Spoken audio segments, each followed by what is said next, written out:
Then I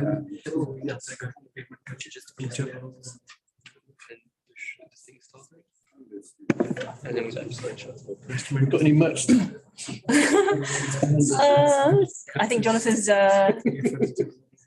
Kraken t-shirt might be the extent I of it. brought in some of the Kubernetes socks I got. That's a good time. I thought I could give them to my colleague.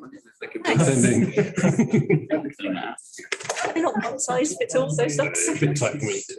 You're saying you're taking, hey.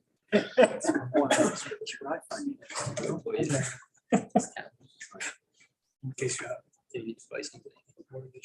It was almost like security. Customers. Oh, good.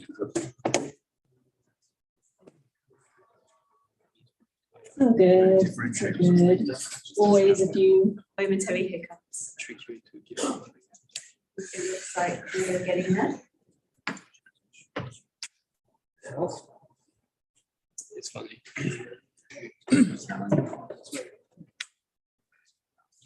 Okay.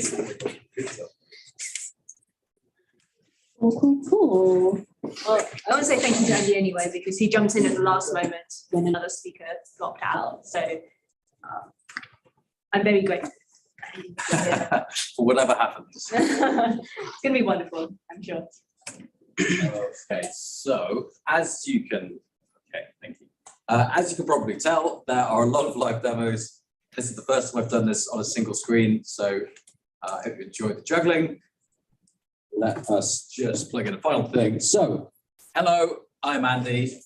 I am from a place called Control Plane. We run cloud native security engineering and open source security assessments. We specialize in Kubernetes and regulated industries and all that good stuff. I do various things. That slightly can. That off. There we go. Yes, I'm the CEO of Control Plane. We're based out of London. We have a presence around the world, performing security engineering, as I say.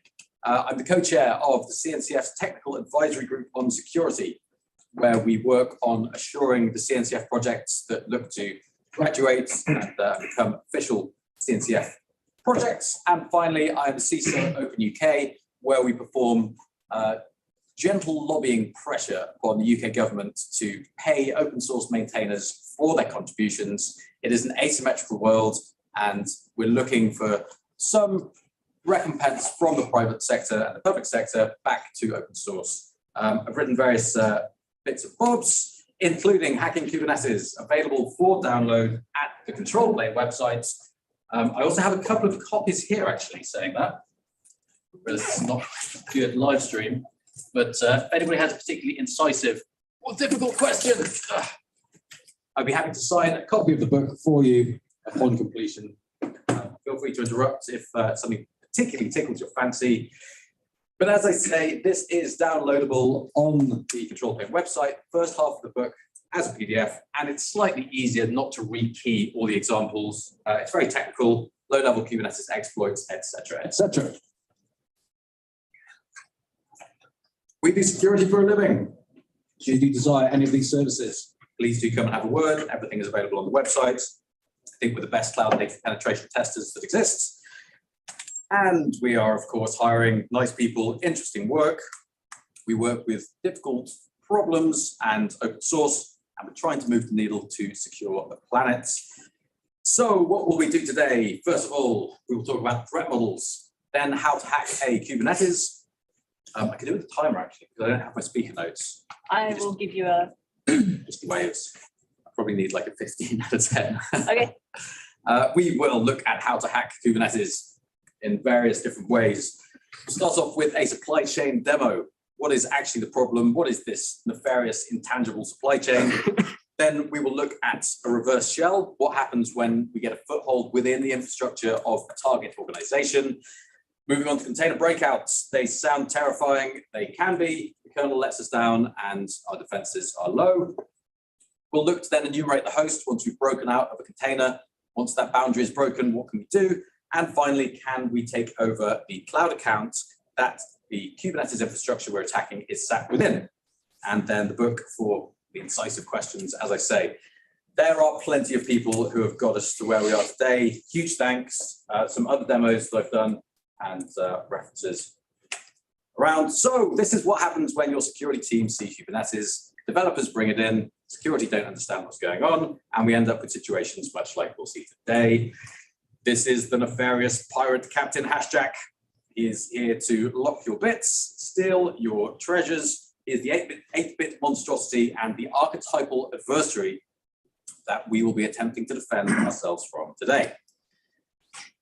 This is a view to the end of the talk. This is how we penetration test a Kubernetes workload. This is a mind map of how I attack remote code execution within a pod, probably web-facing, getting a reverse shell or a socket open into a pod.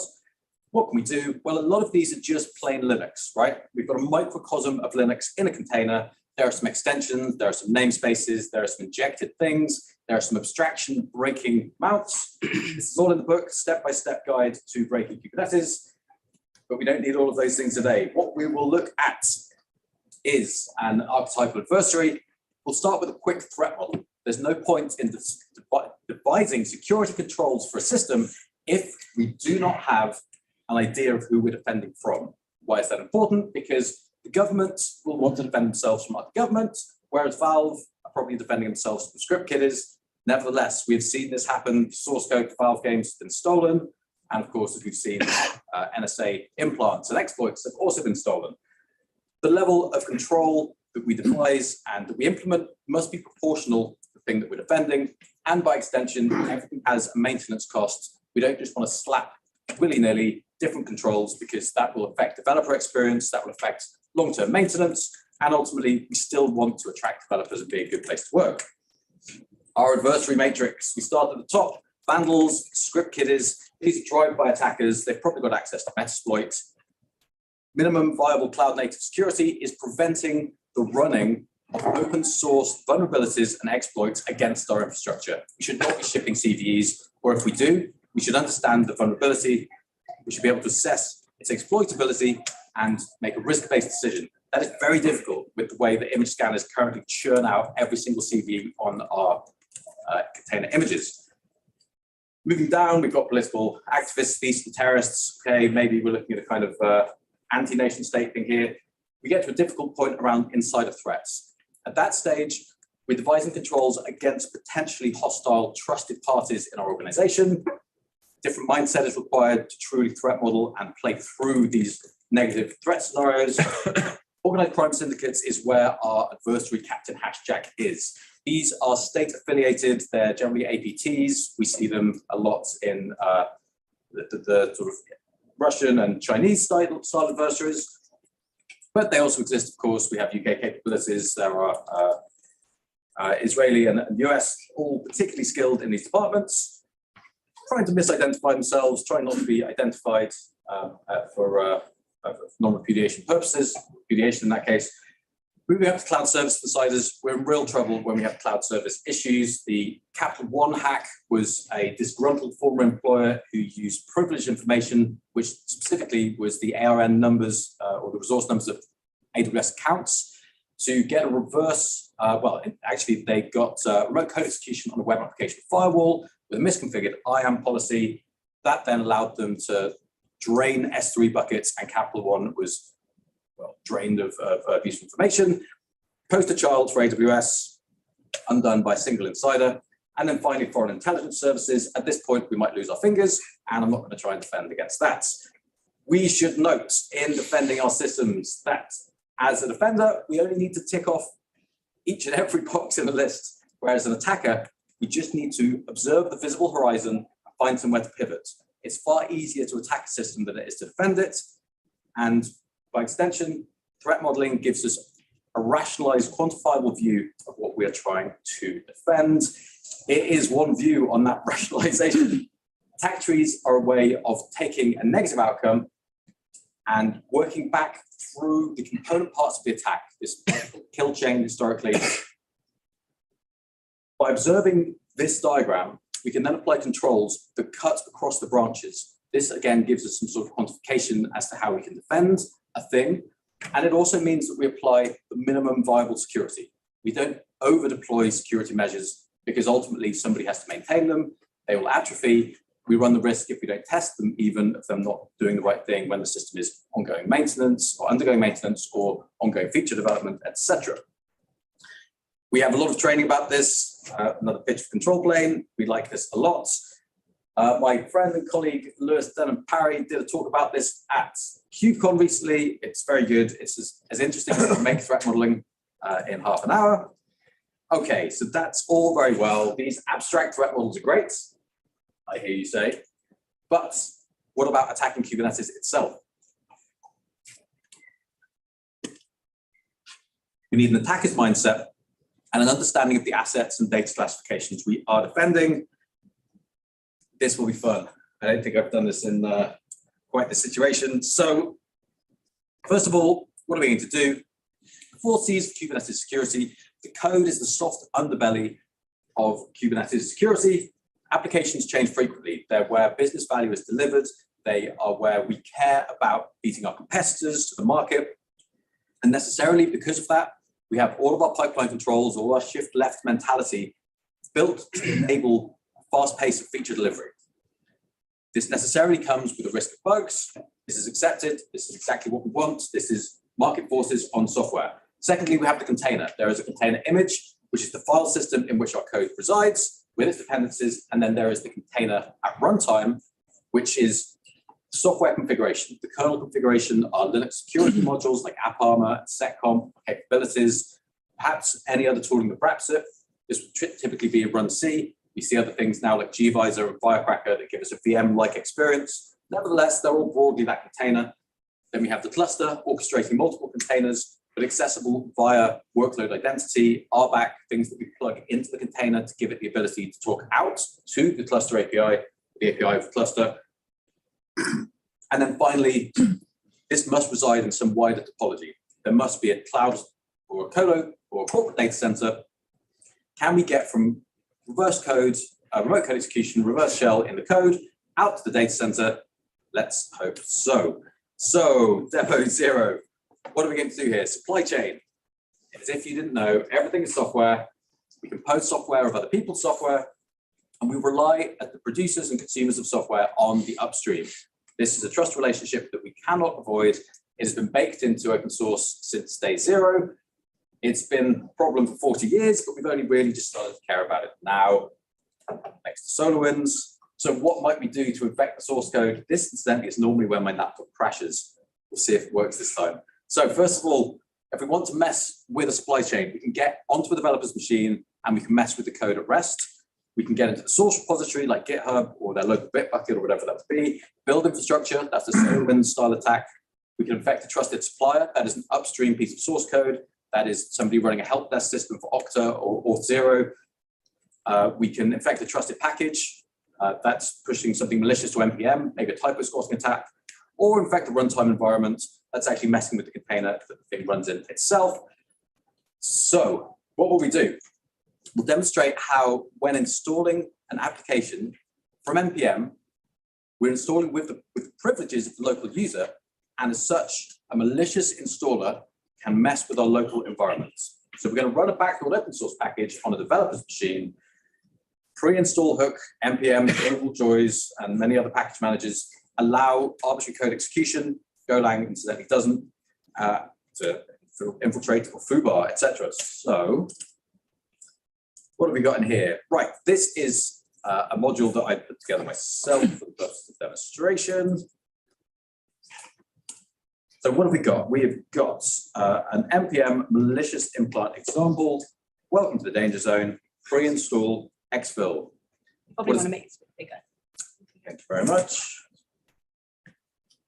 Okay, so pre-install exfil. That means that the exfil.sh is downloaded with the package install, is then run before anything else happens. It's a pretty crazy way of doing things. Because we can't upload this to the NPM registry, we're going to do it locally. NPM install this directory. What happens? Going to run our exfil script, install a keylogger, install a Monero miner. These are arbitrary things that I've put into a script. Say thank you very much. And of course, it's also got access to my local file system. So anything that I have privileges to access, which are all my keys, ultimately, even if I'm using OAuth or temporary session tokens, they last for an hour. they're dropped on disk because they have to be reused. They can't just sit in memory between invocations and process.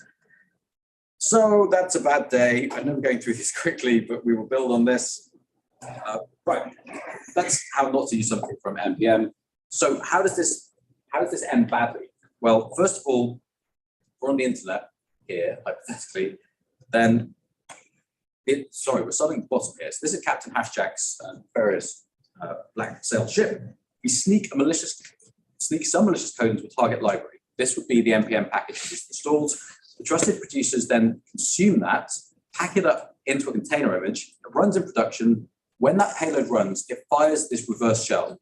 A reverse shell is an outbound connection to a known location. This punches through any firewall that allows outbound locations. Of course, most firewalls will allow everything above 32,000 because that's where you reciprocate a TCP connection. And if we have an open port with a shell catcher waiting at the other end, we've then connected the two ends, and we can then use that as a command and control channel to attach a bash shell to. How do we fix this? 2FA on everything, of course. Plain text credentials are horrendous. Most of these attacks so far are looking for crypto wallets, so hot wallets are a bad day. Air gaps don't really work. Signing goes some way fixing some of these things, as long as the code that's being signed is correct.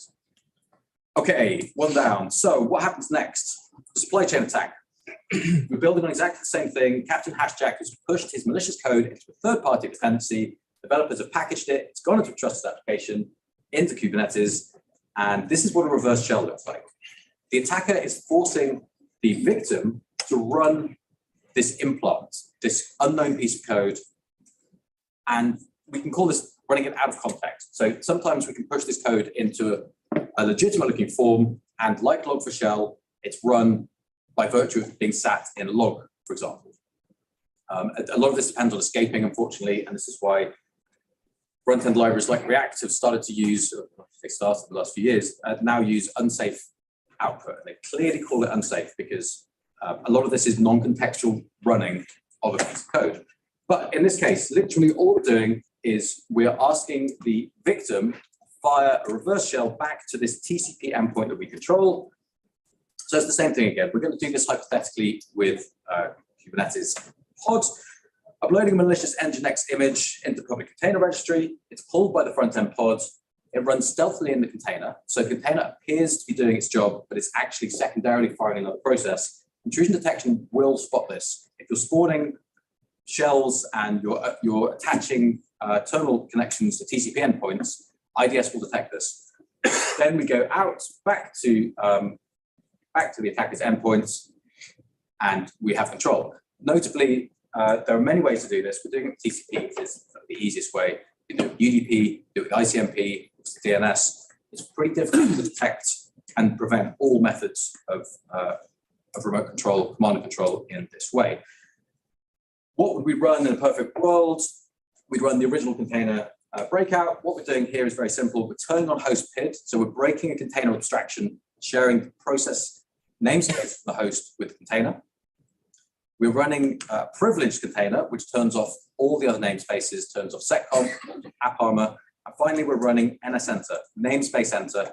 This basically takes a container and gives it a shell running in the full context of the host. With mount namespace, process namespace, you can see all the memory, everything that's happening on the host. Okay, let's see if I can do this with half a hand.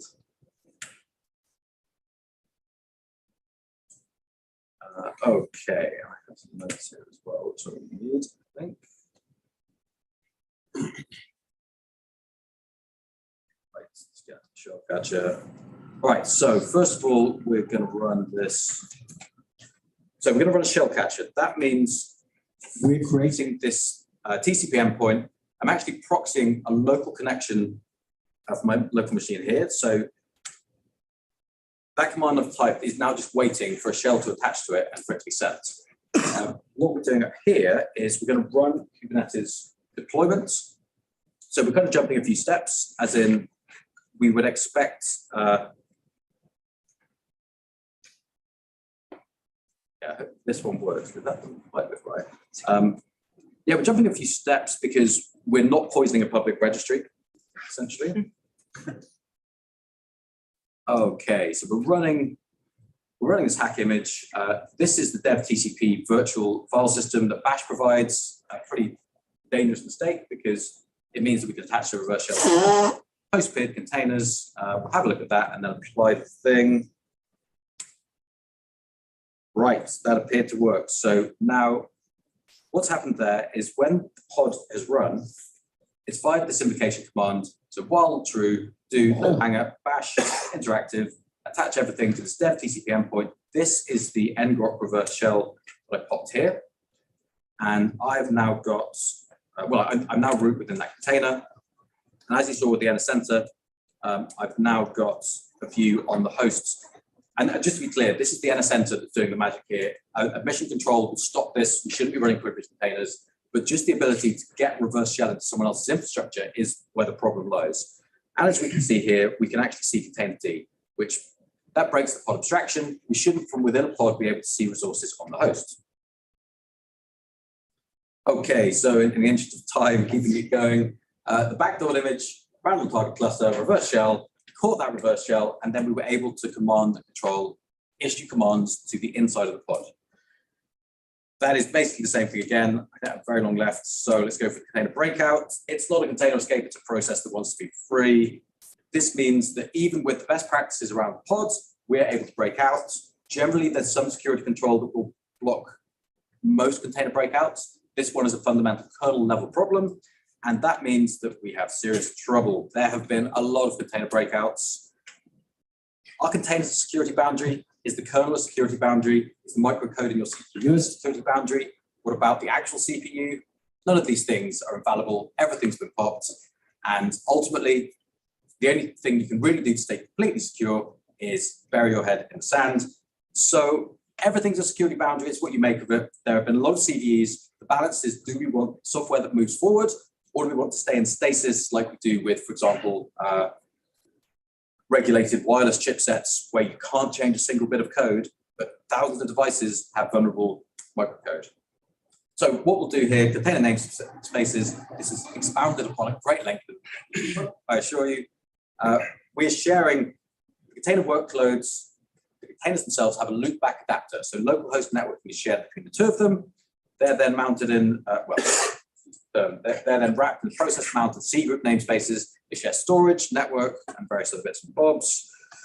They have in C group escapes, but this is why we're here, the dirty pipe vulnerability. This is a copy on write vulnerability in the kernel. It allows us to patch memory. And if that memory is owned by root and it's marked as writable, and we can put our own code into it, we can then do the same thing via a reverse shell, but across the loopback adapter. So instead of going across the internet, we're doing the same thing across a bridge connection on machine. This is super nifty because an unprivileged user who can inject this code into root-owned memory and get the root-owned process that they spawn to then fire a shell back to where they are is then in control of the machine because that root-owned shell is then under their control. They've rooted the box. That's what we're going to try and do. We're doing this in a bit of a crazy way as well, which is, think about this.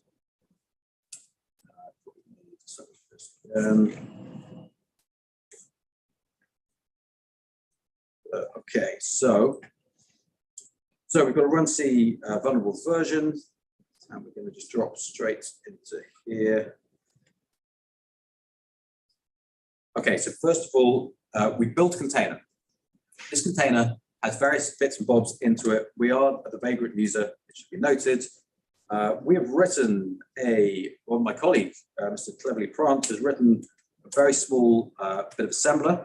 It has to be very small because you can only write into 4 kilobytes of page, 4 kilobytes of memory.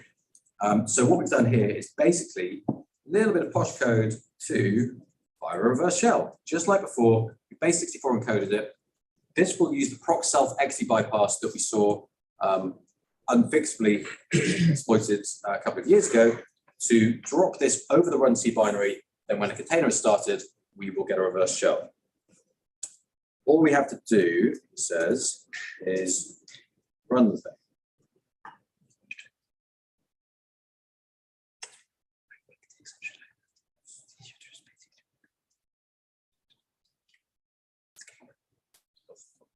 Slightly. Okay, let's just try that.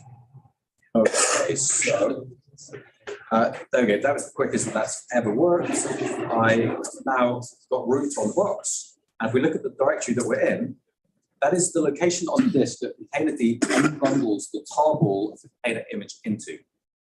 What does that mean? When a container starts, it is a collection of tar layers on disk, which is the container image, and an invocation string to start a process.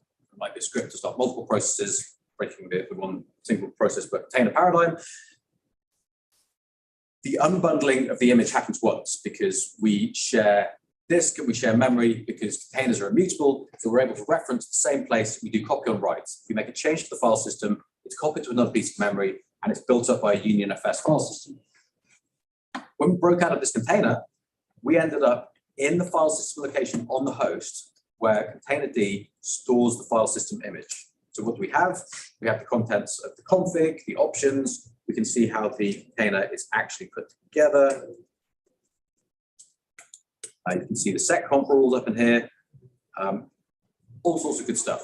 So just to play back the attack so far, we have gone from remote code execution and supply chain vulnerability, popping a container, so we're breaking out onto the host. So we're now root on a host that theoretically has a kubelet running because we're on Kubernetes. With 1 minute left, always be patching, see if we can get to the end. So from here, we want to enumerate the hosts. Why is this important? Because the host, the root user on the host is omnipotent and omniscient. They have to be able to do and see everything in order to maintain, debug, and run the machine. As you can see here, the environment variables and secrets and config maps rather, mounted in either as environment variables, which are local to the process. They're considered less good practice because they leak and they're readable by other processes in the system, or as temp-fs mounts, which are considered best practice because they're gated by discretionary access control, which is our users and groups, which is how Linux and Unix are built. So we're now on a rooted Kubernetes host. Let's see if I can do this. So what I'll do first of all is, so firstly, I'll take my pen test kit and just bundle it up and push it into S3. And then I should have been on box here already. Whoops. Time.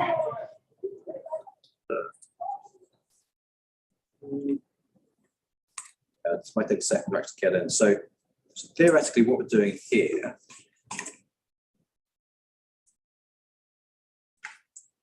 because we've already rooted one of the boxes, then I'm just going to SSH straight into one of the kubelet nodes and escalate to root, just so I don't have to chain the whole attack together.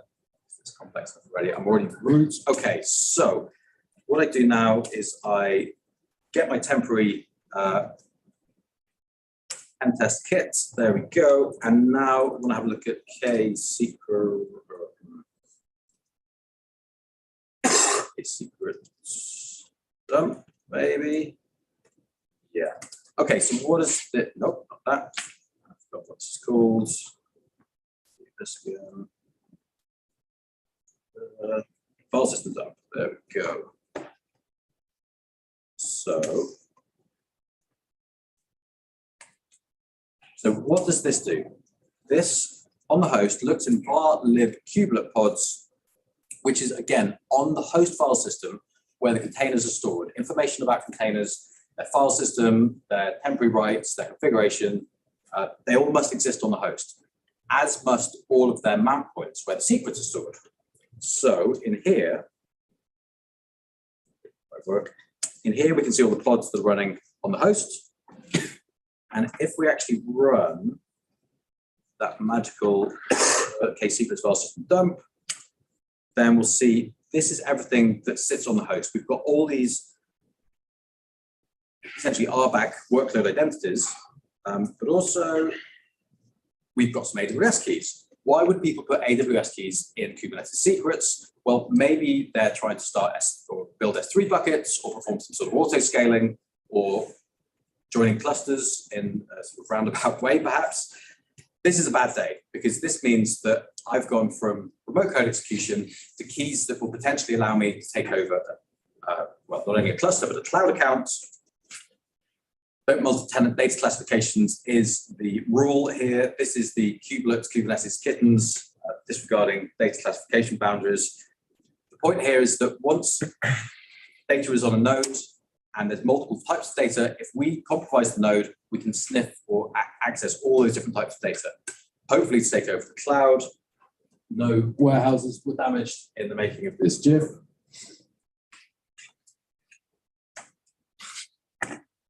That is the cloud account imploding. So what are we going to do? We're going to take these stolen IAM keys, hopefully exploit the misconfiguration, and take over the account. And I believe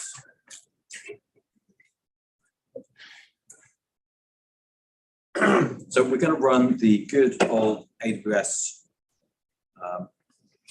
STS get caller identity. So we're looking for the simple token service. This is how we know who do these access keys belong to. If they're overconfigured, if there's excess loose privilege, we will be able to take over clients or the account. Oh dear. These are canary tokens. A canary token is like an alarm or a siren that goes off when it's used. These are intentionally scattered across my laptop, across my production infrastructure, across development infrastructure.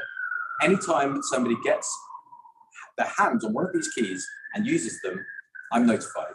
The security operations center can be notified.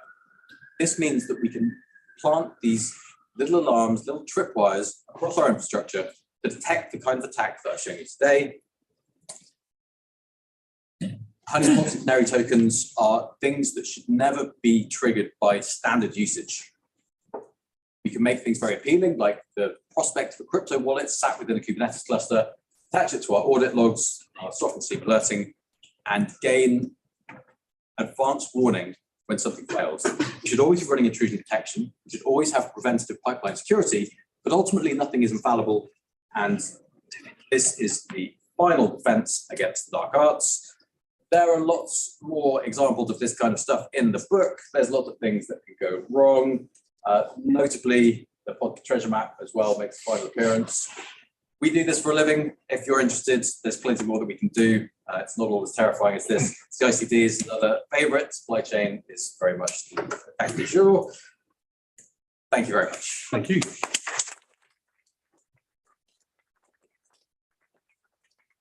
The same demo on AMD Epic architecture. On an AMD what, sorry? Epic. I have, EPYC. no. All right. Question. Sorry. The question is, have I done the same demo with an AMD Epic architecture? And the answer is no. And the EPYC. reciprocal question is, why would I do so? So you know what Epic is? EPYC? I can't say I do. No. It's encrypted multi-tenant like virtual stuff. So you can only access your memory if you've got keys, and the processor manages the keys. So only predefined processors can do it. So I'd be very interested, because I don't think it's very strong. You know, there are so many ways around it, but you'd need an extra layer to be able to pull off what you've just done on that architecture. So that's Very a bit missing if you never looked at it. So I hope I'm is it getting a the book. trusted execution environment? Yeah. I think the processor manages 50 keys, maybe 500. 5 zeros in my head. Okay, very interesting. The AMD Epic architecture, I will investigate. Okay. Thank you very much. Also, right, you're talking about the layering in the file system. So when you're doing a copy on write, change of the file system, so it's the immutable architecture, you've got multiple copies of the thing, of the container, you made a change. At any point in that infrastructure, is it like read-only? So unique. So the question is the UniFS copy on write architecture read-only? Yes. The foible with the dirty pipe attack is that you can actually write through the thing onto disk, and because it's shared, you can manipulate the context of the file system image in a way that containers and runC would not normally let you do. Yes, terrifying. I say thank you so much to Annie. Another round of applause, please.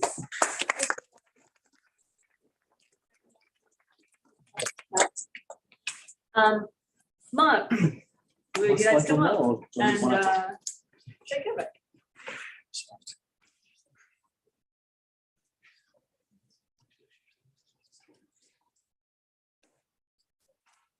Much and Mark, I'm gonna hand over to you. Very much.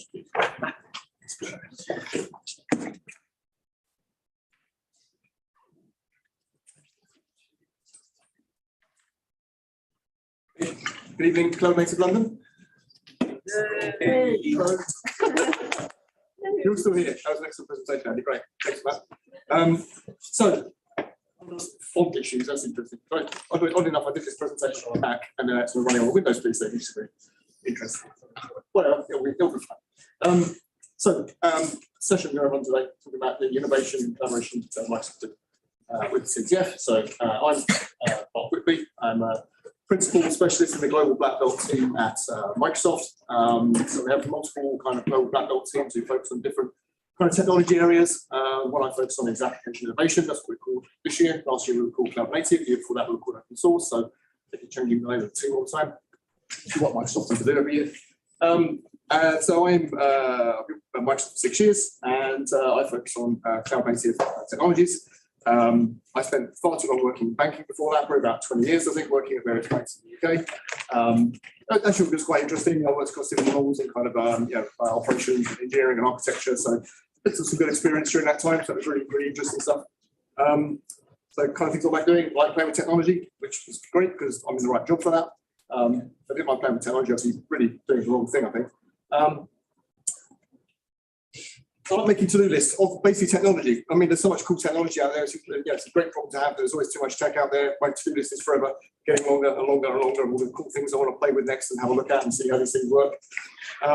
Not completing to-do lists, that's another great hobby of mine because I never get to the bottom of them because I just continue to keep adding more and more stuff to them and never actually get to the end of the to-do list. And when I'm not doing tech stuff, I like to sort of get out, do a bit of mountain biking. I've got a couple of dogs that kept me sane during the pandemic. I've got out of the house every day for the last 2 years to get those out walking. And I like a bit of motorsport as well. Any motorsport fans in this one? Anyone know where that picture was taken? 50 Club. I mean, yeah. So which one? It's one of the small places. So that was taken at the top of Panicle Bend, Brands Hatch. You recognise that from motorsport. So the theme on topic this evening is talk about open source at Microsoft. Microsoft historically hasn't necessarily been a great player in open source space. They've been promoted, but over recent years the organisation has changed, and under kind of new leadership and new direction, a lot of changes happened in open source in Microsoft, and we're now involved with a number of different organisations. I mean, this is just a handful that I couldn't put more on this slide. It would have messed up more on there, but there's a number of kind of different foundations and initiatives and other groups that we are either members of, or we're partners with, or we're contributing code to. So the real attitude towards open source and Microsoft over the last sort of few years has changed quite drastically. And this being Cloud Native London, the thing I want to focus on this evening is kind of what Microsoft is doing with the Cloud Native. So projects that we've either initiated, we then donate to CNCF, projects we partner with other organisations with, and other open source projects we're just contributing to. So I'll kind of run through them in terms of graduated and incubating and sandbox projects, and just go through a bunch of those. I don't know what time to get now. Yeah, I've got like 20 minutes left, about 15 projects to get from this Skinner challenge. Right, so first one. This is probably one everyone's heard of, which is Helm. So Helm, if you've not come across it, if you're not using Helm, it's a package manager for Kubernetes. You can take all the kind of YAML files you use for packaging up, creating a Kubernetes application. So your deployment YAML files, your ingress, your secrets, your config maps, all that kind of thing, package that up into a single Helm chart, and then that makes something that's usable that you can use to deploy to your Kubernetes clusters. You can parameterize them, put values in there, so that way you can deploy to different environments with slightly different configs, but using the same chart. So why this is an interesting one to talk about is because this is a lot about the kind of history of Microsoft and open source and CNCF, because this was originally started by a company called Deus back in 2015. So they decided they were going to have an offsite, and at that offsite they decided they'd play a game, and they'd play a game of like Dragon's Den, or I think like Shark Tank they called it in the US, where they just basically counted ideas and tried to pitch them and see if they could get investment. And they came up with Helm that year. That's the thing that they decided to go with. And so they developed version 1 of that later in 2015. And then in 2016, Helm version 2 was released. That became quite popular and got quite a lot of usage, and kind of established Helm as almost like a de facto package manager for Kubernetes. Then in 2017, Microsoft acquired this company, Deus. And Deus, a lot of people that came across from that acquisition are still at Microsoft today. So they're really important because they're still very much involved in creating new open source projects and contributing to existing ones. And they're even involved in things like, contributing back to the Kubernetes project, things like IPv6 dual stack and Windows containers, so things that those guys are still working on quite heavily. And also things like, I think one of our guys is, was Kubernetes release lead at one point. So those devs folks are still really, really important to our kind of open source story at Microsoft. So in 2019, Helm version 3 came out, and that's the kind of current version that's out there today. There is a version 4 of Helm being planned at the moment, and there are kind of Helm improvement documents on the GitHub repo, so you can go take a look at those and see what's kind of being planned for version 4. Get involved, take part, contribute to those, etc. But yeah, that project is always looking for help, and all these projects are always looking for contributions. So in particular, Helm looking at things like the website. Website always needs some help and improvement, the docs, etc. Standard things like reviewing open issues and PRs. They do maintain a good first issues list. So if you're getting into open source and contributing for the first time, go take a look at that and find those first issues. And one of the things they said at their session they did at KubeCon in Valencia, was they said, like, Helm is a mature project, so that can seem quite daunting if you're new to it, but they are very much open to anyone, right? Whether you're a seasoned pro with open source or you're brand new to it, they really want you to be involved in that project. So moving on to the next one. Gatekeeper. Gatekeeper is a tool that basically enforces policy. So it's enforcing policies that are executed by the Open Policy Agent, OPA. So Open Policy Agent is probably something a lot of you are probably aware of nowadays. It's become quite a popular replacement for the pod security policies in Kubernetes as they become deprecated. So this works as an admission controller. What that basically means, control webhooks, what it effectively means is that whenever you deploy something to a Kubernetes cluster, it's going to go through a submission control process. And as part of that mission control process, it does basic things like checking authentication and authorization. But you can also plug in these kind of custom webhooks, and you can make decisions about whether or not that action should be allowed, should be taken. So you can create these policies using this language called Rego that OPA uses. So it's kind of an example of that down the bottom of the first sort of image there. But because you can kind of customize that, you can effectively enforce anything. So that one there is just looking at whether or not there are labels applied to the resources being deployed. And if there's the labels are missing, then it's going to basically reject that and say, no, you can't deploy that. But you could do things like, have a list of approved container registries or something like that. So there's loads of different use cases for this, for basically enforcing policy on your Kubernetes clusters. So version 1 of this came out a while back and was contributed by Styra. And Styra are basically the guys behind OPA. Then version 2 was contributed by Microsoft. That's the version 2 Kubernetes policy controller. And where we're at today is version 3, which is this one that runs as a validated webhook with a bunch of CRDs. So that was a collaboration jointly with Microsoft and Google, Red Hat, and Styra. So again, involvement in that project, go to that URL there. There's lots of information there about getting involved in the Gatekeeper project. Right, so let's move on to the incubating projects.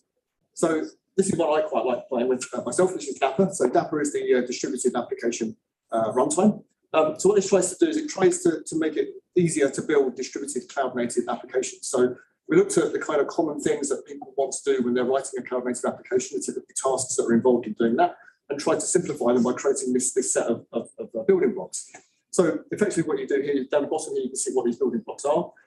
So it's covering things like service-to-service duplication and state management, pub-sub. Dapper works by effectively calling an API endpoint. So if you look at the second one down there on the left-hand side there, what that's doing, that's calling a state store. And when it calls that state store, you use that API call to call the state store. If that state store happens to be Redis, configuration yourself within Dapper will be to talk to a Redis backend. But you just call that API endpoint with that URL, and that would go retrieve that item from your Dapper, from your Redis database. If you were to use Postgres, for example, the code would be exactly the same. The API call would be exactly the same. You just change the config to say, I'm pointing at Postgres database instead of a Redis cache. The advantage of this is obviously you don't have to write any of that code. You don't have to write any of that code to go talk to Redis or to talk to Postgres or whatever database it may be. You're just going to make the same API call to be able to talk to that backend store. Also means you can easily swap those backends out. So if you've got like a different backend you're using in development versus the one in production, then again, you can easily swap those out without actually having to change code.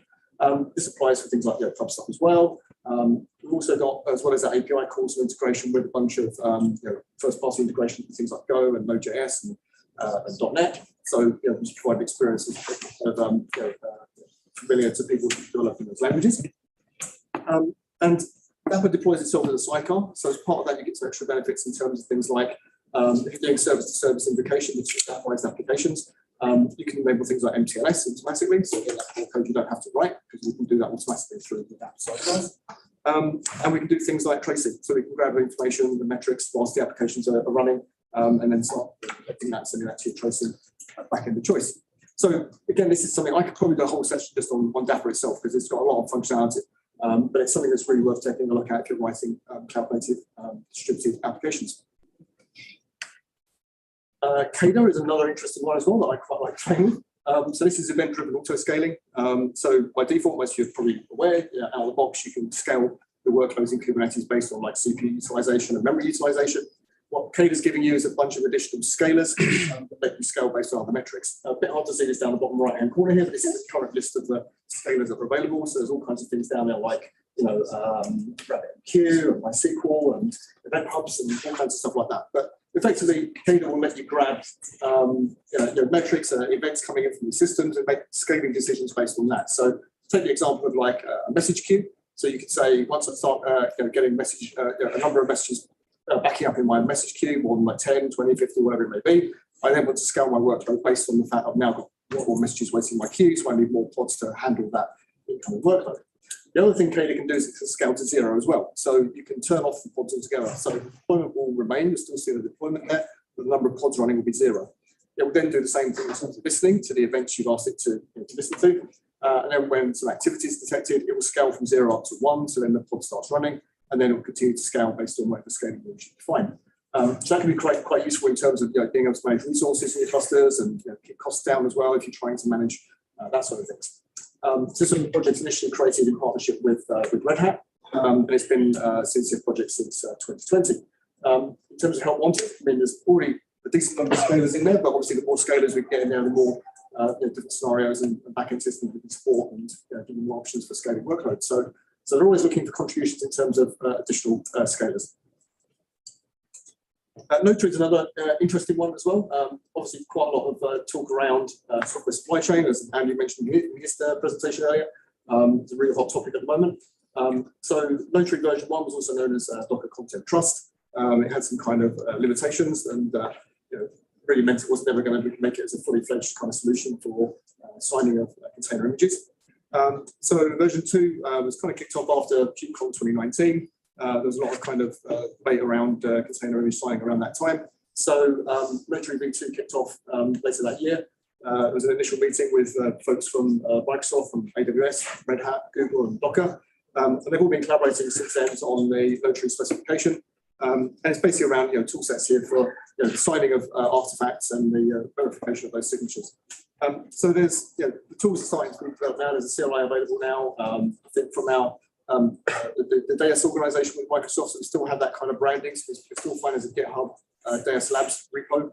There's loads of kind of experimental software in there. So there's an experiment there at the moment called Ratify. And Ratify installs as a admission controller into a Kubernetes cluster, and it would check these signatures and reject container images being deployed if the signatures are invalid or not present. So that's kind of there as an experimental thing at the moment. But obviously, Notary is allowing you to do things like sign not just container images, but other artifacts as well. So it could be like a software bill of materials, or it could be the results of a scan. So it pretty much could be anything that you can sign with this. So this diagram on the right here is just showing you how the fact as well this supports multiple signatures. So you could be like this organization called Wabbit Networks, you've created an application, you've signed that to say, this is the app and this is signed for you. And then you can push out to Docker Hub. Docker themselves could opt to validate this vendor and add additional signatures to say this is something that they're kind of signing off on and approving. And then on your own private registries, you could add your own additional signatures to say like your own internal security processes have been passed and your own internal governance are happy with this, and add signatures to say that this is good for production deployment in our own environment. So again, the thing is, it's one that's going to be moving quite rapidly given the focus on sort of supply chain attacks and that kind of thing. But very interesting project to keep an eye on. Now we're moving to the Sandbox project. How are we doing on time? Yeah, quicker. Let's go.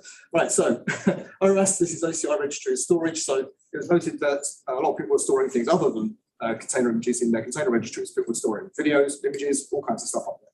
And you can see why it might be a sensible place because it's central repositories. It kind of makes sense to have this thing, somewhere where you can just store multiple items apart from container images. So the OCI artifacts were a way of kind of trying to standardize, formalize the things that you could put into a container registry that aren't necessarily container images. ORES is just providing a generic registry client you can use to push and pull artifacts. So that's client container images, as well as other types of artifacts. It also has this neat little tool as well, lets you do a graph of the related artifacts. So if you look at this one here on the right hand side, this is showing you a container image. That container image itself has been signed, so you can see that. You can see the software bit of materials attached to that too, and that software bit of materials has also been signed.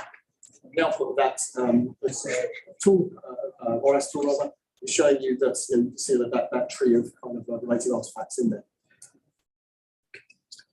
Archery. So Archery is an interesting project if you're working with IoT devices on the edge. So if you take the scenario where, for example, you've got a bunch of like IoT cameras that are running somewhere, and you're using them with a Kubernetes cluster, this will discover those cameras automatically for you. So it uses a bunch of standard IoT protocols. So you don't necessarily need to deploy anything to the devices or modify the devices to work with this. It will find those devices and represent them as native resources within Kubernetes, and then you can assign workloads to them. So if you wanted to say, like, everything I find that's a camera type device, I want to assign this workload that's going to be able to retrieve the images and do some sort of image processing, you can set that up. It does things as well, like being able to schedule jobs against devices. So if you wanted to go update firmware on your IoT devices you've got, you can configure a job that runs and does that firmware update across all those devices. Obviously, you can have things like devices disappearing because IoT networks are flaky, so you can see that it can handle that kind of things disappearing, things reappearing, things being added. So it's a really cool way of being able to work with IoT devices dynamically within a Kubernetes environment. The help these guys are looking for on that project. They support 3 of the common IoT protocols today, and obviously the more protocols that they can support, then the more types of IoT devices can be supported by this software. So that's another a good one to get involved in, particularly working with IoT devices. So Porter is a tool that implements the cloud native application bundle specification.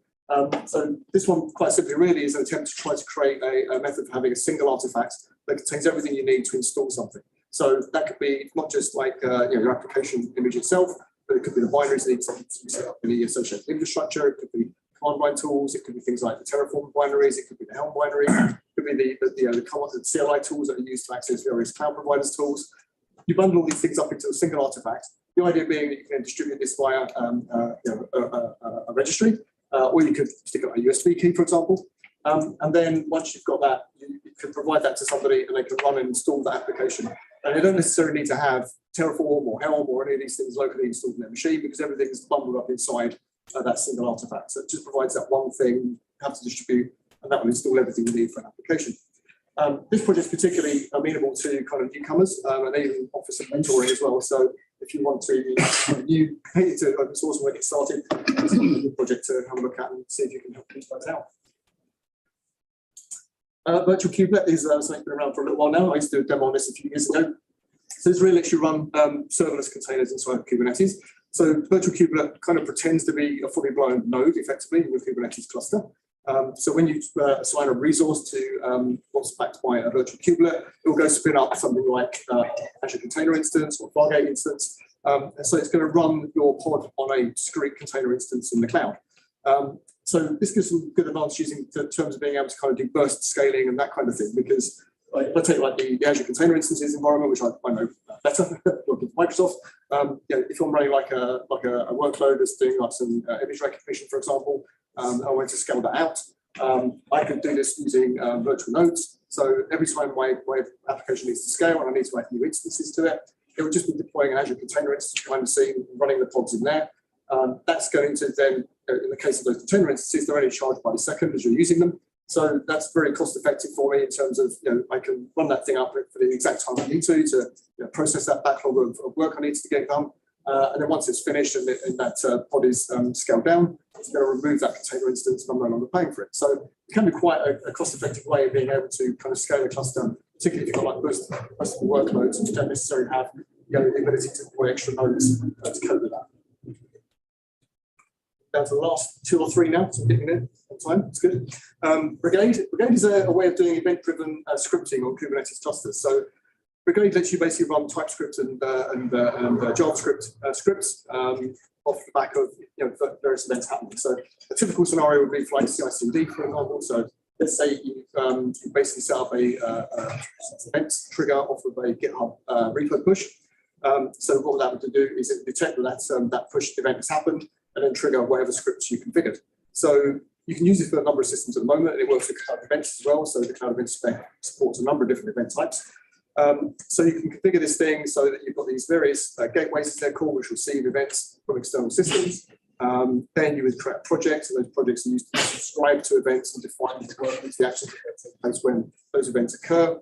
And then those workers run those scripts for you. And you can create change scripts as well, and so you can create workflows that run.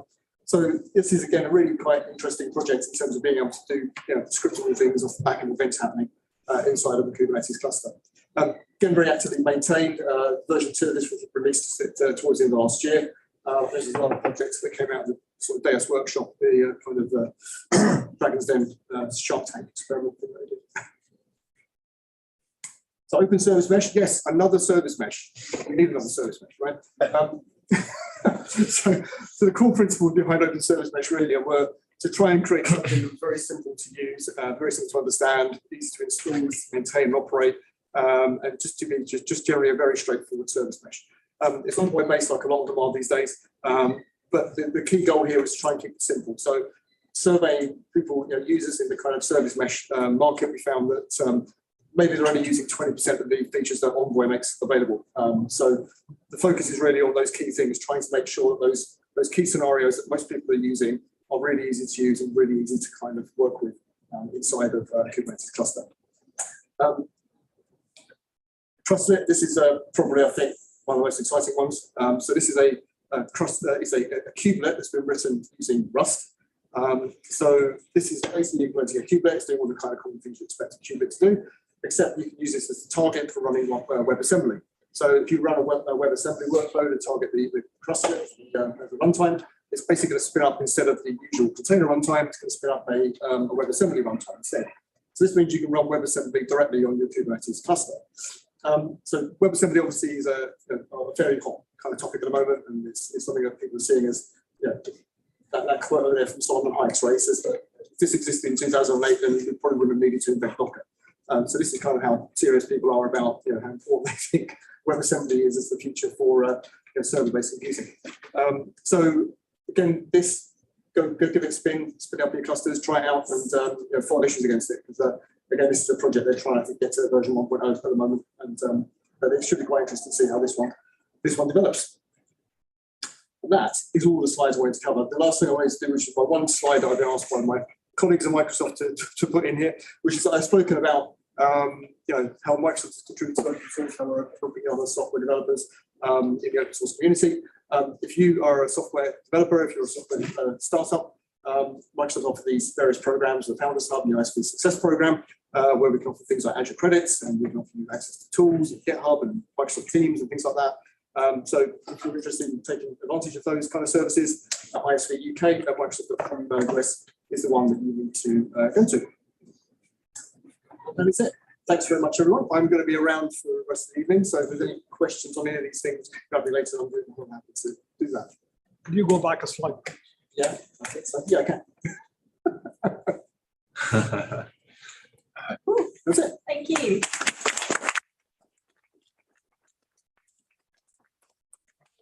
Perfectly on time. Okay, we are going to take a 15-minute break now. So 8:30, please be back in here, but otherwise feel free to go grab some more drinks.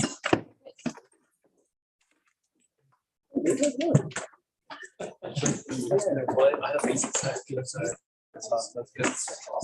I made sure I had the socks on. Are you? It's there. You just the day when you wake up at 8, it's hard. The day you wake up at 12. So yeah. Isn't that your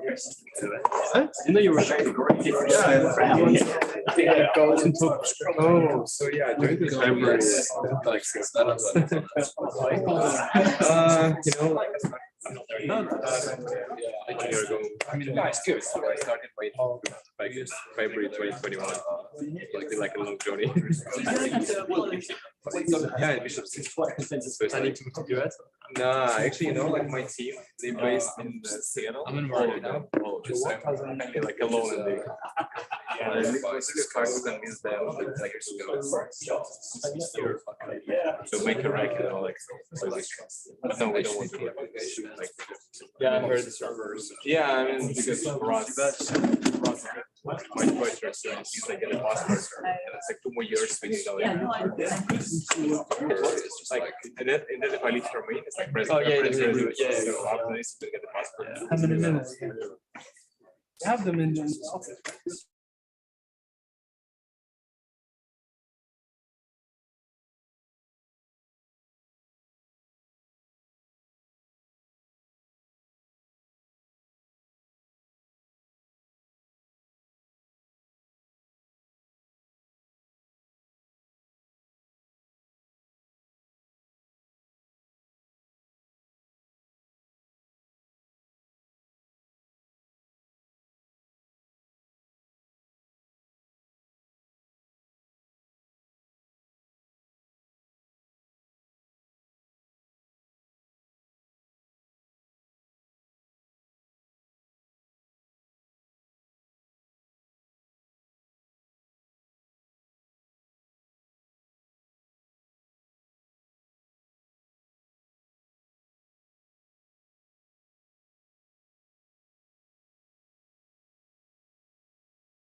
bad answers to what wouldn't Meatloaf do for love.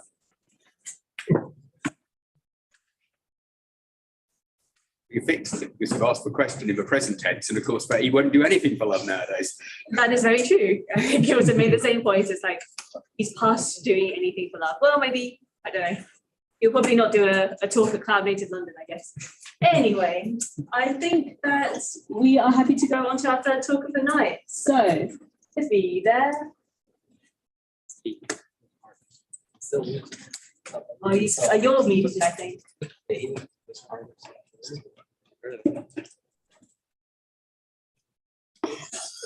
Oh, is it? I think your audio is muted, so you need to unmute yourself. Gosh. Charles are trying to do an online and an in-person meetup at the same time. Is it still hanging? Yep. So there's not going to do it. It's going to stay in. Depending on permissions, you might need to do that. Yeah. Say again, depending on permissions. I think he pings say that, okay. Oh, no, that way, yeah. You put in the chat that he can't unmute himself for some reason. Which one is unmute? Okay, we see you. Have you muted all the audience? Okay.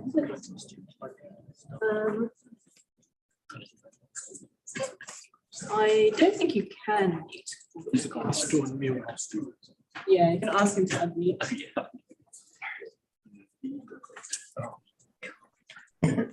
Okay, folks, can we get started? Sorry, I was not able to hear you. Okay, yes, we hear you. So you're on. Go ahead. All right. Thanks a lot, Cheryl. Thanks a lot, everyone, for joining in. And I see a few folks holding pizzas. I think we are missing it here.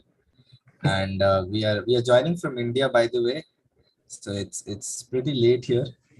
It's almost 1 a.m. IST, but I hope you enjoyed the talk, and let's get started. We have Nilanjan with us, who's replacing Sayan here. Sayan was down with COVID.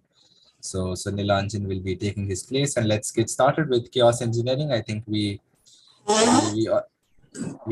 already saw a poll on chaos engineering, and I hope my screen is visible to everyone.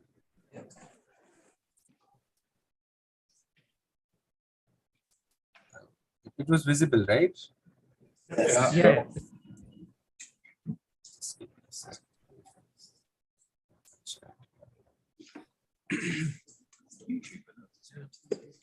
All right, so we'll be discussing chaos engineering here with Litmus Chaos. I think a few might have heard about it, or a few folks might not have heard about it already, but we'll be taking a closer look at Litmus Chaos, and hopefully we'll be diving deep into the features and enhancements of the project, and maybe we can also go to a demo if we have time. So let's get started. A little bit about myself. I'm leading the community for Litmus Chaos. I've been part of this project since the last 2 years. It all started off at Maya Data. If you have heard of the company, it was working on cloud native data management with OpenEPS. And then we became part of Chaos Native. Chaos Engineering was put forward by a company itself. And then it was acquired by Harness this year in March, and now we're part of Harness. I am leading the community on the open source side, so this for Litmus Chaos. But other than that, there's Harness Chaos Engineering community as well, which we are building alongside. And I've also worked on organizing a lot of events around the Chaos Engineering ecosystem itself, Chaos Carnival, the Chaos Engineering Conference, and KCD Bangalore and Chennai as well. We organized this year. Perhaps I'll allow Nilanjan to introduce himself quickly. Thank you so much, Prithvi. So yeah, hello guys, I'm Nilanjan. I'm currently working as a software engineer at Harness, and I'm also a core contributor to the Litmus Chaos project. So in my day-to-day life, I'm responsible for developing the different chaos scenarios for different given use cases and different applications, infrastructures. And it's essentially breaking things into practice and seeing that how we can expose the different vulnerabilities of the different systems. So yeah, we are going to have a lot of fun today in this session. We're going to see that how these different systems come together and how chaos can be pictured into the big screen. Yeah. All right, thanks a lot, Nilanjan. Moving ahead, we'll just take a quick look at the agenda. So we'll be talking about obviously chaos engineering first, introduce a little bit of chaos engineering to you. I think a few folks here might be already aware of what chaos engineering is, but we'll again start off because it's a new topic for many, and then we'll look at Litmus Chaos closely. We'll introduce the project, we'll talk about the journey and the architecture, and then we'll let's see if we have some time for the demo, and then we'll talk about the future roadmap and how you can contribute to the project as it's an open source project, of course. So moving ahead, chaos engineering, a closer look, Act 1.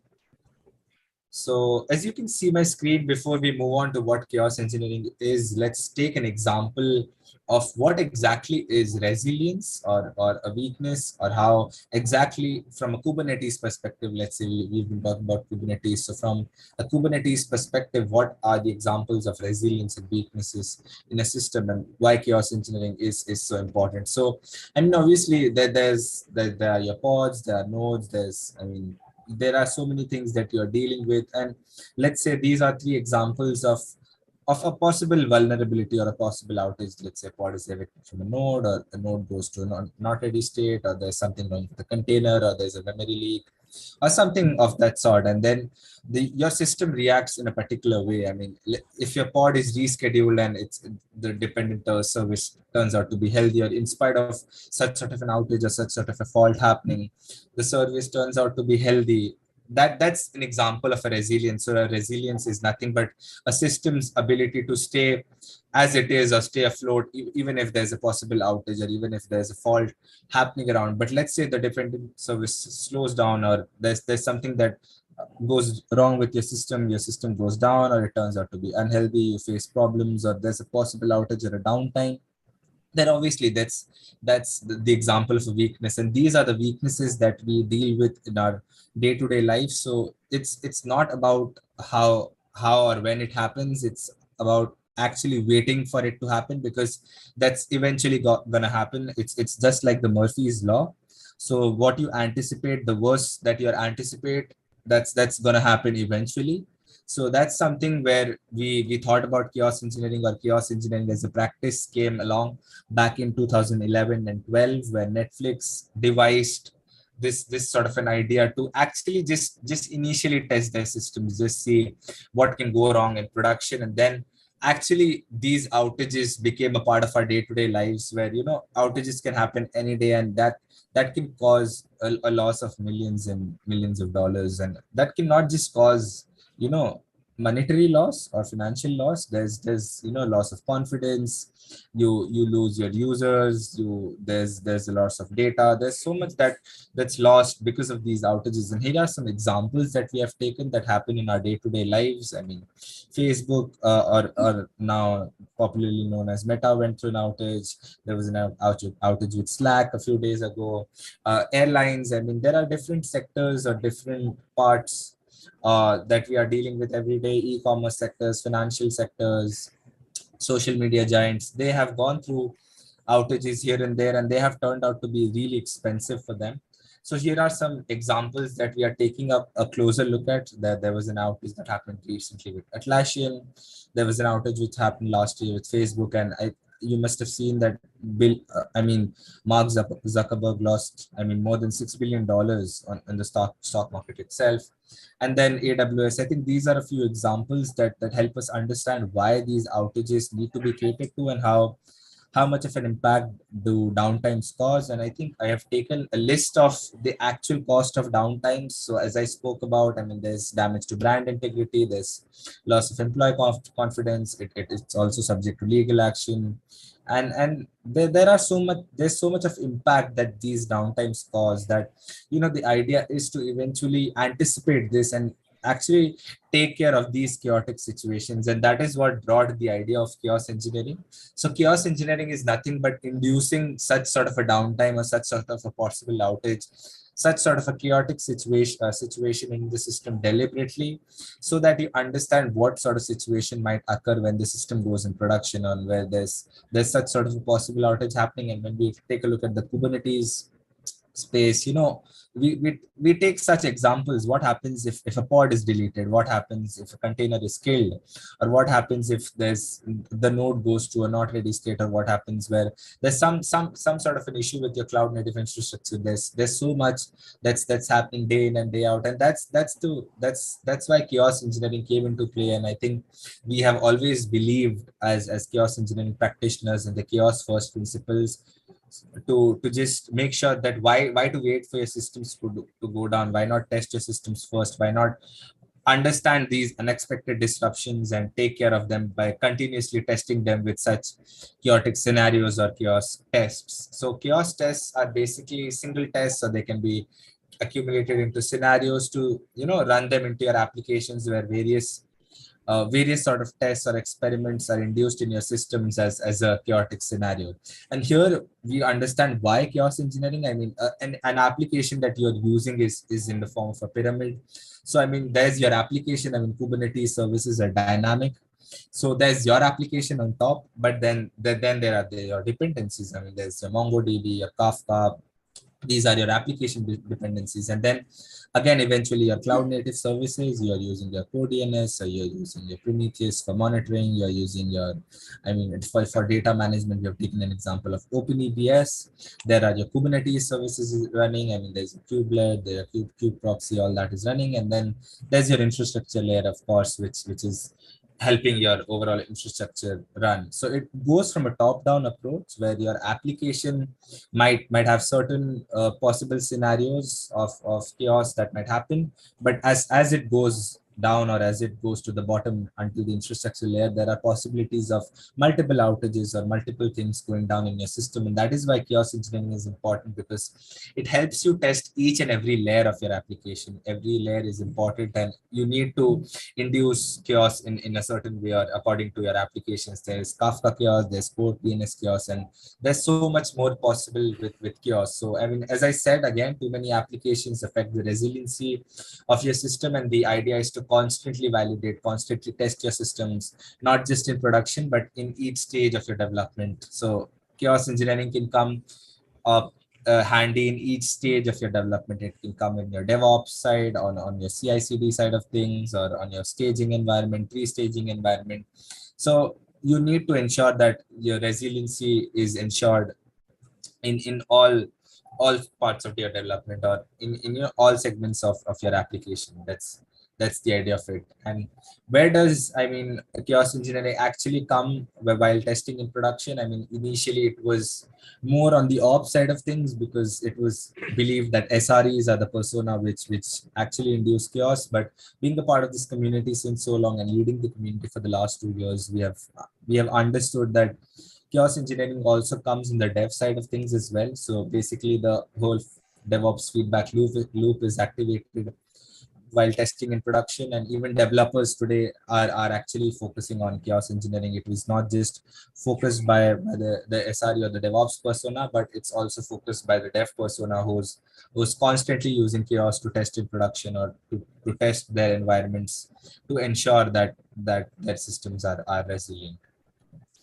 So moving on, I mean, how to do chaos engineering? It's a 4-step process, or if you check out the principles of chaos engineering, if you're aware of what the principles are, then this is how chaos engineering is practiced. The first thing is you identify the steady state conditions, you identify how does your system behave when it's in the normal state, and then you induce a fault, you induce a chaotic condition in your system, you induce a chaos experiment, let's say a pod delete. That's the most common chaos experiment used in the Kubernetes ecosystem.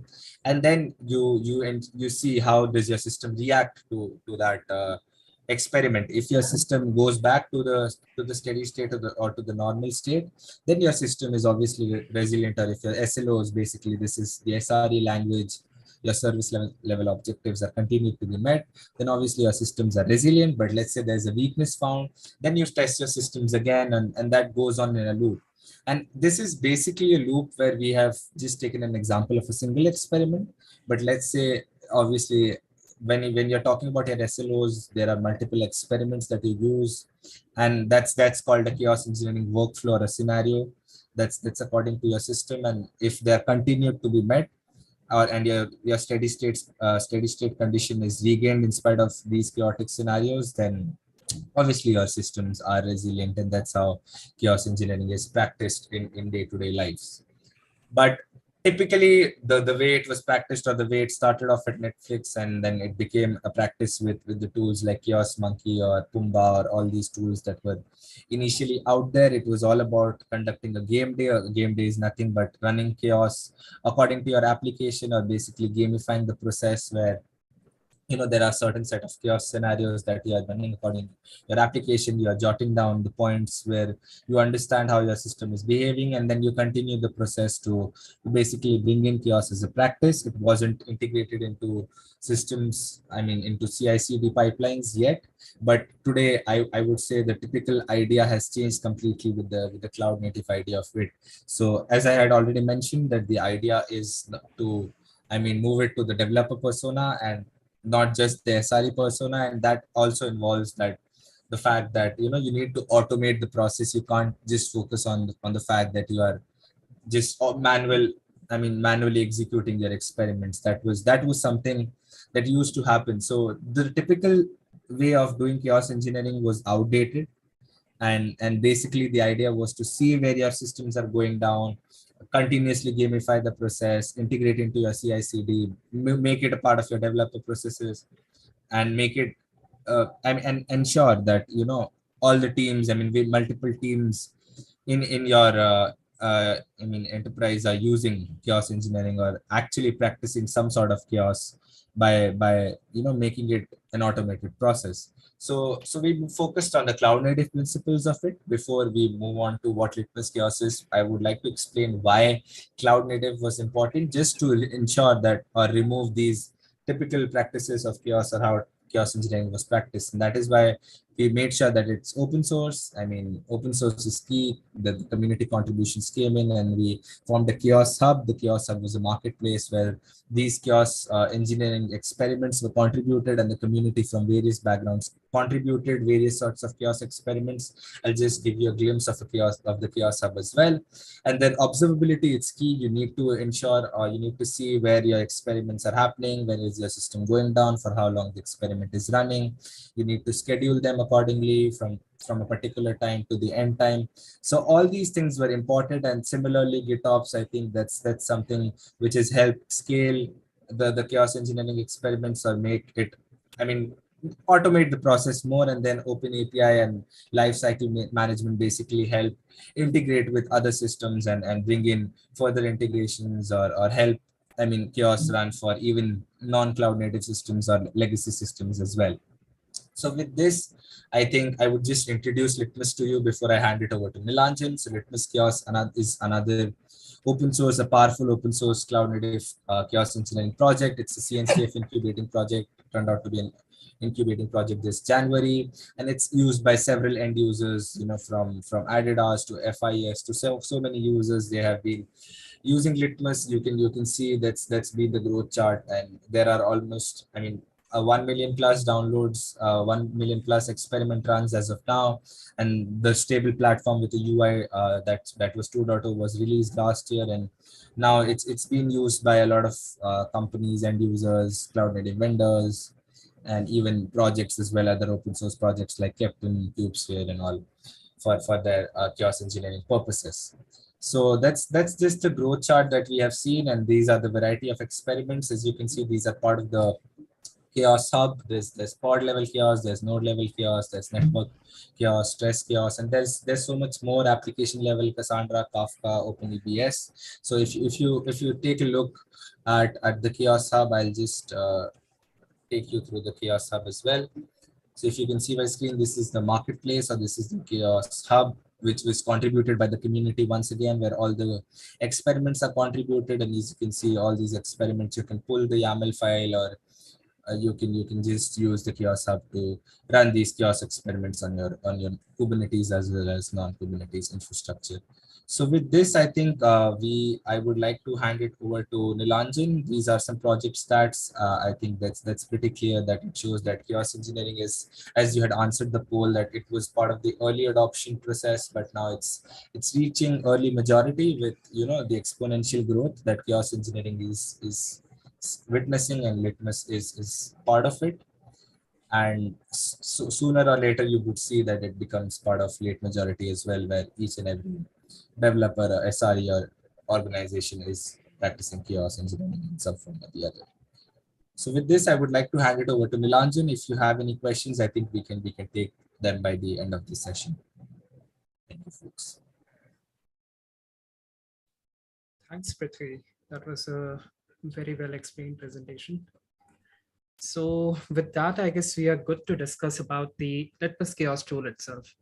So what's exciting about Litmus Chaos? Well, you see, there are a lot of things that are worth looking up to. If you are following up with the cloud native environment, and you know that the developments that have been going on within the cloud native space are increasing exponentially, then you can actually factor in the changes that we are bringing towards making Litmus Chaos a standalone tool for performing all your cloud native chaos engineering requirements as part of this single tool. And as part of that, we have these different features which you can see. First is the Chaos Hub. So Chaos Hub, as Prithvi explained, it's basically a repository where all your different experiments and workflows are kept together, and it is managed as part of a publicly available marketplace for these experiments. Next, you have features such as GitOps, which is primarily integrated within the Litmus itself and serves as a single source of truth for all your chaos workflows. Then you have inline chaos workflow editor, where you basically edit all your chaos workflows before you actually apply them and create chaos within your infrastructure. Then you have the Chaos Center, which further simplifies the process with which a user interacts and creates their chaos workflows. And then you have your Chaos Center teaming options, your chaos agents for targeting chaos into external Kubernetes targets. In short, there are a multitude of features which you can configure and use for bringing chaos at scale and sharing it along with your team using Litmus Chaos. So let us try to deep dive a bit before we actually jump to the demo and try to understand a few bits and parts of how Litmus Chaos is enabling the chaos execution. So before we jump to that, a question comes to our mind that where exactly should we put chaos engineering and Litmus Chaos into play? Well, in essence, you can use chaos engineering at each step of your development. We follow the shift-left principle, that is, integrate chaos as soon as you're starting to develop an application, because chaos engineering cannot be put away as an afterthought while developing any production-ready application. You should be making your applications resilient from the day one. You should be thinking in that regard from day one. And therefore, it's a good practice to introduce it in your dev CI pipelines while you're merging your PRs. Let's say using GitHub, you can introduce it within your CI pipelines. You can introduce it as part of your long-running tests, which you want to integrate before essentially integrating a larger piece of code within your production ready code. You can add it as part of your staging, where you can add more number of tests and increase the expectations around the resiliency parameters that your application should fulfill. Lastly, you can of course go for pre-production and target the production as well, once you are completely confident about how your chaos tests are essentially affecting your target applications. So with that, we can understand the aspect of Litmus Chaos, which is essential for the injection of a chaos within your target application. What you're seeing right now is a bird's eye view of how Litmus Chaos works. What's most important to understand is that Litmus Chaos essentially is a cloud native tool in itself. It is a Kubernetes native tool, that is, it works using these cloud native components, which are the Kubernetes resources. So first of all, you have your chaos operator. The chaos operator is the central component that orchestrates the entire process of management of chaos injection and mitigating the effects of chaos injection, as well as reverting the chaos, so on and so forth. Then you have the chaos CRDs, or the custom resource definitions, that we have as part of the Litmus Chaos. It includes chaos engines, chaos experiments, all the nitty-gritty details that help with the collection of the data that is required for chaos injection, as well as contingency steps for chaos injection, as well as recording of the different metrics that have been collected during the chaos injection. Finally, we have this entire flow where the Chaos Hub has all your experiments, from where we have this Chaos Experiment custom resource, which pulls in these experiments from the Chaos Hub. And we also have the Chaos Engine, which contains the steps for injecting the chaos within your application. The Chaos Operator essentially looks out for your Chaos Engine, and being an operator, it is looking out for this particular resource. And whenever it finds the Chaos Engine, it goes ahead and applies that resource to create some chaos within your target application. Once that is done, a Chaos Runner pod is created and the experiment pod is created, which goes ahead and applies the actual chaos logic, which is then executed against your target application. During the execution of the chaos, we do validate the hypothesis checks that we have as part of the Litmus Chaos, which we call as Litmus probes. You can think of these as analogous to the Kubernetes probes, but however, here we are using them for the validation of the steady state of the application. So yeah, that's a bit about how Litmus Chaos is working on a very high level. We can actually right now see that what's new with Litmus Chaos 2.0, because what you just saw is in fact Litmus Chaos 1.0. With Litmus Chaos 2.0, we were much more focused on how we can bring in the integration of different teams together, how we can use the Chaos Center to target the chaos within different chaos execution planes or different Kubernetes targets. So with that, we have a central chaos control plane, which is also existing on a Kubernetes cluster, using which we can control multiple chaos execution planes, or essentially multiple agents, which are sitting within the different Kubernetes clusters and are helping us to target chaos from a single control plane. As part of each agent, you have these different components, starting from the subscriber to the different custom resources that we just saw. That is the Chaos Experiment custom resource and Chaos Engine custom resource. And all of them are being managed by a workflow controller. So what is the workflow that we are talking about here? Well, whenever you are in the chaos control plane or in the Chaos Center UI, as we'll try to see as part of our demo. So we are trying to create a workflow manifest, which will contain all the different steps of the chaos and all these different components, essentially the auth server or the MongoDB, which is the database where we store the different details of the chaos, or the GraphQL server, are aiding with the creation as well as the facilitation of the transportation of this workflow to the chaos execution plane, and then bringing back the logs or the different chaos results, so on and so forth. So essentially, the control plane provides a workflow manifest. The workflow manifest is getting then applied using this subscriber. And once that workflow is applied, it is being interpreted by this workflow controller to create this different Kubernetes custom resources, or like Litmus Chaos custom resources. Essentially, the Chaos Experiment CR and the Engine CR, and the rest of the process is pretty similar, where your chaos operator then interprets these resources and injects the chaos within your target application. So yeah, with that, we have understood the gist of Litmus. We can actually understand a few core components of the Litmus. First is the Chaos Center. As we understood, it is the single source of truth for all the users. That is, they need to be using the Chaos Center for targeting the chaos within their target application. So it's actually composed of a Chaos Center UI, that is a web UI. Then we have a API as well, that is the Litmus API for the GraphQL server. And finally, we have the Chaos CTL, which is a command line interface for managing and injecting chaos within our remote Kubernetes clusters. Then the Chaos Agent, what is being managed by the Litmus CTL. It is basically an entity which helps us to inject chaos within the external Kubernetes agents. So yeah, that's more about the Litmus CTL. And we have multi-cloud support now, thanks to Litmus CTL and Kubernetes agents for Litmus Chaos, due to which we are able to target the chaos within multiple clouds.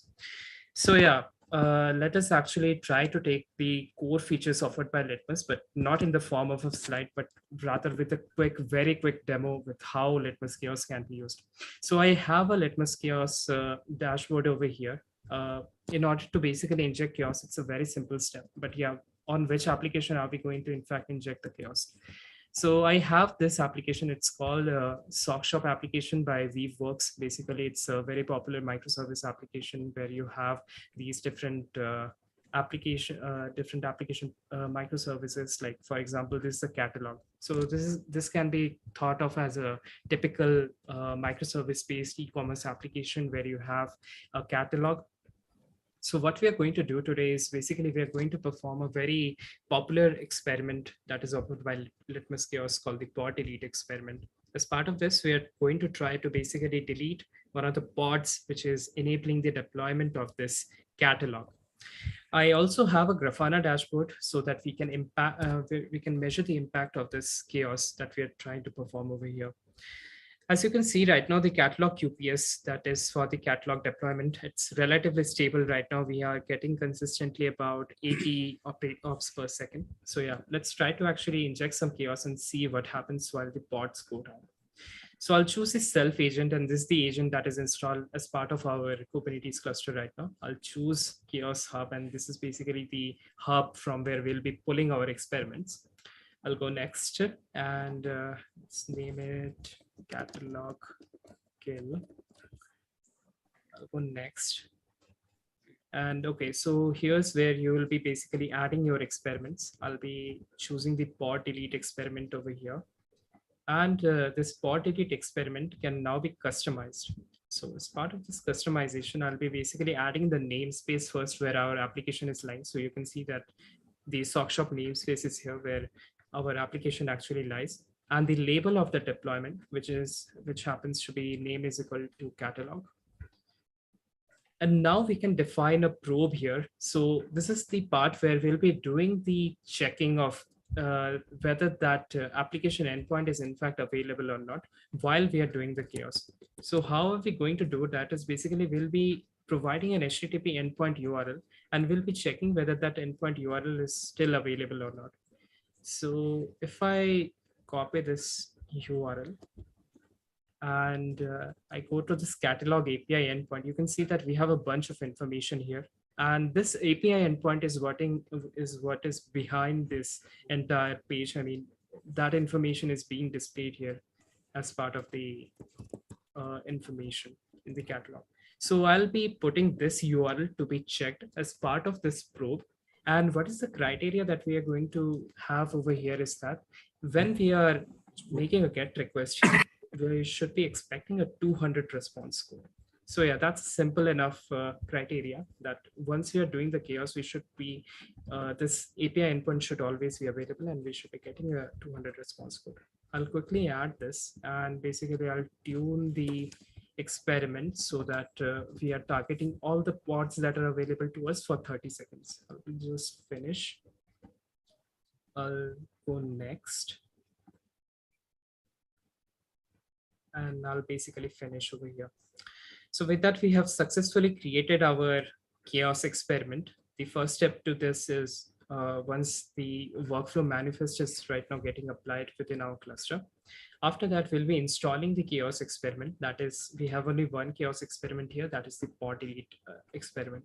So this process will take a while. I'll guide you through the steps. But before that, if you have any questions, we'll be free to answer these questions. So yeah, please feel free.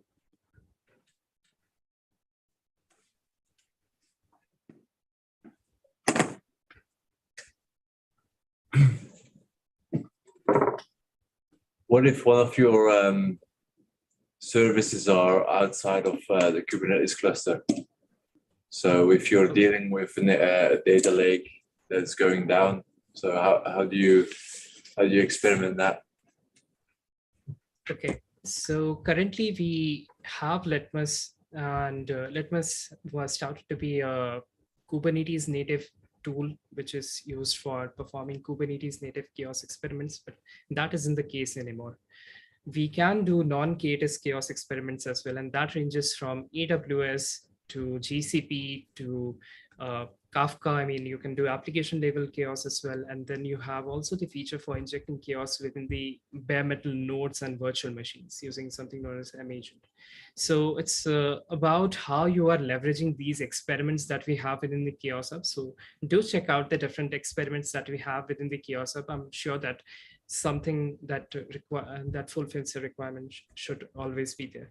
Or otherwise, you can always create a new chaos experiment using the Litmus SDK that helps you to basically create this chaos experiments.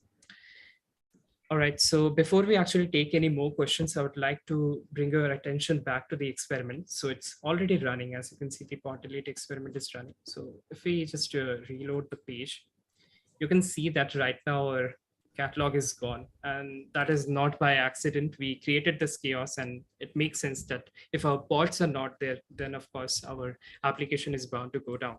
We can further confirm this behavior. If we go to the application dashboard over here, you can see that while the other services are relatively stable, our catalog QPS is in fact going down, which further confirms our suspicion that some chaos is going on, and that has adversely affected our application. As a final check, if I just reload this API endpoint, it confirms that, well, our application is not in fact available here. This API endpoint is not available. So yeah, this is a very quick guide to how you can basically break your applications while they are being tested. You can define your resiliency parameters and see that how well your application copes up with the hypothesis conditions that you have defined. In a few moments, basically this experiment will end, and then I'll show you the probe details that we had earlier defined and how basically the probe validation has taken place in an automated fashion. But yeah, let's keep the questions coming. I just want to say we're probably running a little bit over time now, so we will have to leave this office pretty soon. That's the only thing that I want to mention. Any other questions? Okay, not at the moment.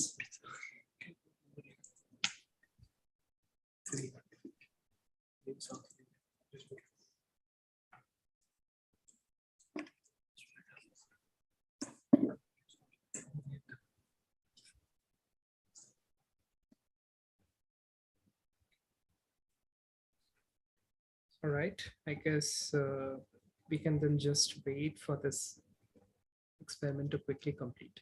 Should take some more time. All right, so meanwhile, Prithvi, do you have any closing remarks to be given?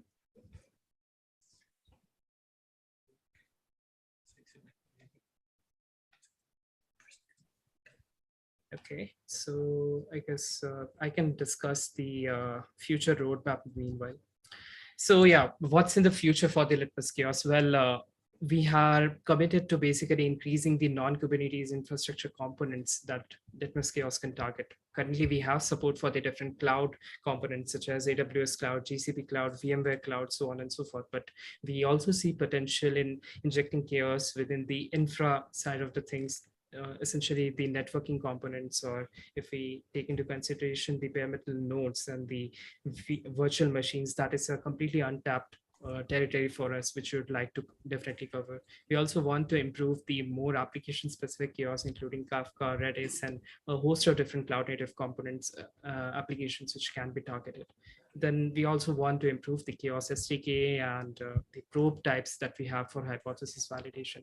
So yeah, that's basically in a nutshell how we envision ourselves 2 or 3 years maybe down the line. And of course, Litmus is a very community driven project where we take into regard every feedback from every community member, and we try to incorporate it within our roadmap. So please feel free to actually join the our Kubernetes Slack channel, and you're always welcome to contribute to our projects. We have a host of different sections to our whole project, including the charts, workflows, or the UI, where you can essentially contribute, or even in the docs or the core side of the things. So yeah, thank you so much for being such a great audience. It was a really nice session with all of you.